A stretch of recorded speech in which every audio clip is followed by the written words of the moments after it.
ఇప్పటి వరకు మీరు చేసే ప్రయత్నాలు సఫలం కావట్లేదా? ఇప్పటి వరకు మీరు చేసే ప్రయత్నాలన్నీ కూడా ఎక్కడ చేసినటువంటి పరిస్థితి అక్కడే ఉందా?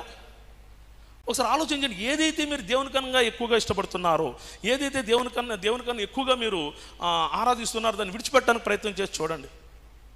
మీ ఎడ్యుకేషన్లో కానీ, భవిష్యత్తులో యవ్వన బిడ్డలుగా చెప్తున్నా, మీ ఎడ్యుకేషన్లో కానీ, లేకపోతే ఎడ్యుకేషన్ అయిపోయింది జీవితంలో స్థిరపడాలనుకుంటున్నారా, ఉద్యోగ ప్రయత్నాల్లో కానీ, లేకపోతే మీ జీవన వ్యాపారాల్లో కానీ, మీరు చేసే ప్రతి పనిలో కానీ మీరు సక్సెస్ అవ్వాలి అంటే మనం ఏమై ఉండాలంటే రహస్య పాపాలు, అంతరంగ జీవితాలు దేవునికి వ్యతిరేకంగా ఉండకూడదు. వేళ నువ్వు ఇంకా ఆశీర్వాదం దూరంగా ఉన్నావంటే, నువ్వు ఇంకా ఎలా ఉన్నావంటే దేవుడు విడిచిపెట్టమన్నావి ఇంకా విడిచిపెట్టలేదేమో.